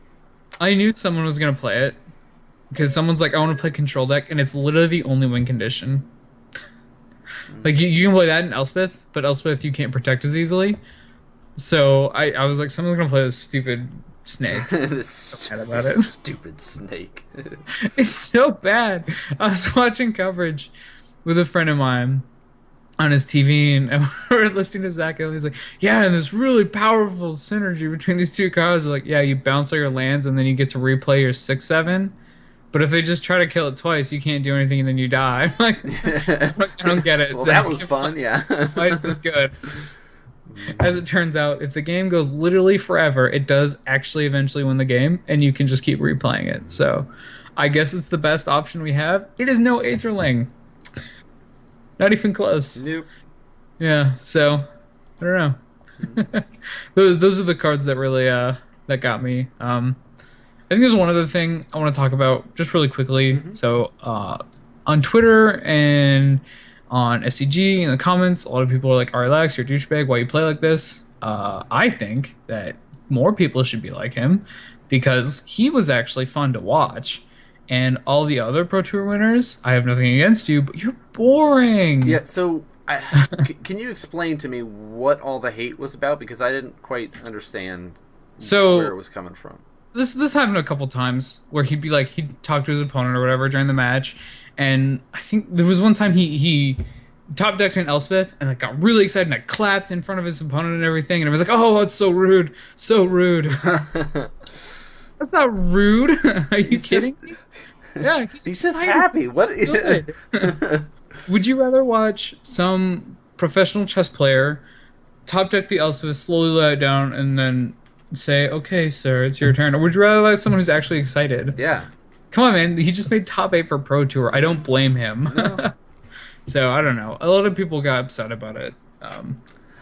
Haters gonna hate. Haters gonna hate. I don't see it as bad sportsmanship. I don't think he's sitting there actively going, like, running it in his opponent's face. Yeah. Like, no, he's just happy. He's not, he's not being rude to his opponent. He's not calling him names or anything or like threatening him. He's just having a good time. So anyone who's offended by that, you just don't get it. Yeah. I think. I've liked Arilax as a player, so Yeah, me too. I guess maybe that's one thing. Like, someone said you like emotion from a player you like, and you don't like it from a player you don't. I'm like, yeah, okay, I guess. Yeah. Sure. I'm sure all the MC haters are pissed off when he does stuff. I can't be mad at that little guy. It's true. I mean, I think it's better for the game too. Yeah. Like it does add that excitement value to it. Makes it a more interesting spectator in I guess sport almost, You get to see the competitive aspect and see the emotions coming out of the players, and makes you more invested in what's happening. So yeah. Make it happen more often. The funny thing was, everyone was upset about that, but Sean McLaren slow rolled the living crap out of him in the last turn. So what it was is, if it was a burn spell, Sean wins. If it wasn't, Ari wins. And he picks up the card and leaves it face down, and then he peeks at it a little bit. He looks at it, and then he puts it back down. And he just sits there and like stares at him. And he's just like thinking. It's was it the flying through three with haste guy, Mantis Rider? Mantis, yeah. That's what he drew. So it wasn't a burn spell, and he was dead. And he slow rolled him so much. I'm like, if anything here is rude, it's that. Yes, yes. So I wasn't actually upset. I thought that was pretty funny. Gosh. And I think that was the general consensus. But it seemed like there's a double standard here. That's a lot more rude than being excited. So what is your opinion with slow rolling? I don't think it's a big deal. Yeah. Yeah, I mean, I know some people get really upset about it. Yeah, there's things where you can take it too far. I don't know if this actually happened, but there was a story about someone of that the Modern Masters Grand Prix, where his opponent was at 2 and he had Sudden Shock in his hand, and he's like, "Judge, I need to go to the washroom." And then he came back, tapped 2 mana, put Sudden Shock down, and started picking up all his cards. Like, that's too far. But I don't think Sean really did anything bad. Like, I don't know. I didn't have a big problem with it. Are you against or for slow rolling? No, I mean, I'm against that like washroom slow rolling. Yes, but yeah. I think that's just douchey. I think it's fine to a point. Yeah. I know I sometimes play a little bit slower in certain situations. And if you're in an environment where you're playing in the finals of the Pro Tour, or if you're even in the top 8 of the Pro Tour, playing If you're at the Pro Tour. yeah, if you're even like if you're at the Pro Tour, and you made it to the Pro Tour, and you're playing extra slow to make sure you don't make a stupid mistake, because I have made so many stupid mistakes in Magic for kind of rushing through my play a little bit, being like, oh, I've got this. Boom, boom, boom. Yeah. Oh, crap. Oh, I just lost. I did it wrong. Yeah. I don't have a storm. I don't have mana now. So, yes, I think people need to just calm themselves a little bit, take a deep breath, and just remember it's just it's a game, guys. It's a strategy game. You have to think a little bit before you just, Yeah, I think slow rolling, they mean like you're not trying to make a decision. You're just not doing anything. Like the Mantis Rider thing, like I'm just going to peek at it and stare at you. Yeah, like that's slow rolling. I think if you're taking a while to make your decisions, that's fine. Like I don't think anyone can say anything against that. There's I would say that we should have like, you know how they have the chess timers? I would say we should have those, but it's just not possible for Magic. Like you pass priority so many times in a game. Yeah. It's more turns than there are in a game of chess. No real question here. So I don't think that's what was I going with? Oh my god, I just lost my train of thought. But yeah, I don't think playing slow is the slow rolling that people have a problem with. But I mean, I agree. There are other considerations. Like I've talked to people who think that you should never take more than like 10 seconds to think of your play. I'm like, that's just clearly wrong. Yeah. See, have you ever been in this situation? No. I wonder why. Maybe if you slowed down and thought of your plays before you made them, you might do better. Yeah, I think that was pretty much all we wanted to talk about. We went for 2 hours, which I didn't actually think we'd make. No, it was. We took a little bit longer to talk about some of the standard decks. Yeah, but yeah, it was kind of like a regular show, even without Pat. Yeah, it's good stuff. Good times. It's good to have you back, man. You gonna be here tomorrow or next week? What is next week? Next week is the 24th? Yeah. Or 23rd? We'll see. I can't give any guarantees. I know that neither confirm nor deny. I can neither confirm nor deny the next 2 weeks of October. Fair enough. It's more exciting this way. Let's close her out. Give a quick shout out to Card Hoarder, our sponsor. Yep. If you're looking for some online cards, cardhoarder.com is the place to go. That's true. And I actually don't have the new updated overlay, so that's why there's no Card Hoarder logo right now, which I apologize for, guys. Sorry. But you can still go check them out because they have some awesome deals if you're following them on Twitter, which you guys should be, because they do tweet their sort of... I guess daily deals is the yeah, give away some stuff. Flash sales, what they call them. Yeah, the flash sales there. You can get some awesome cards for very, very cheap there, and they basically branched out through all the formats. You can get some sweet pickups there if you're paying enough attention. So make sure you guys are checking them out. And have you guys been continuing up with the Versus videos? Yeah, we have. We can't get cards yet from them, so we haven't been doing it in the past 2 weeks, but when we can get cards again, we're going to do it.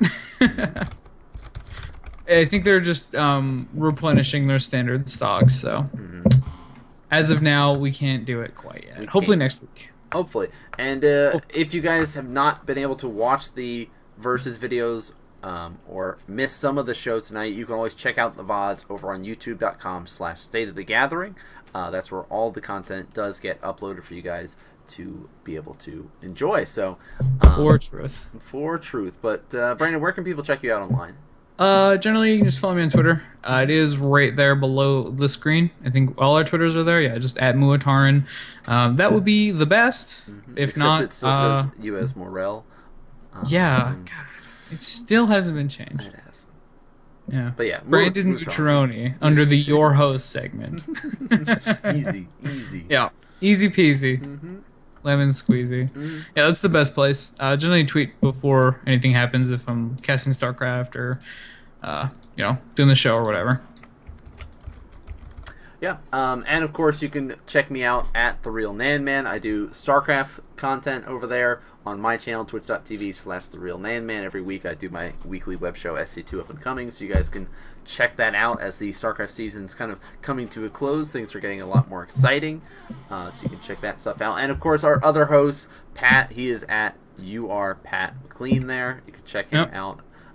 And hit the follow button. Yep, hit the follow button here. Twitch.tv/State of the Gathering, because we do go live every Thursday. Even if not all three of the hosts are here, every so often we do have our guests as well. So keep an eye out, guys. And that'll do it for us here tonight. Thanks for tuning in, and we'll see you guys same time, same place next week. All right, peace.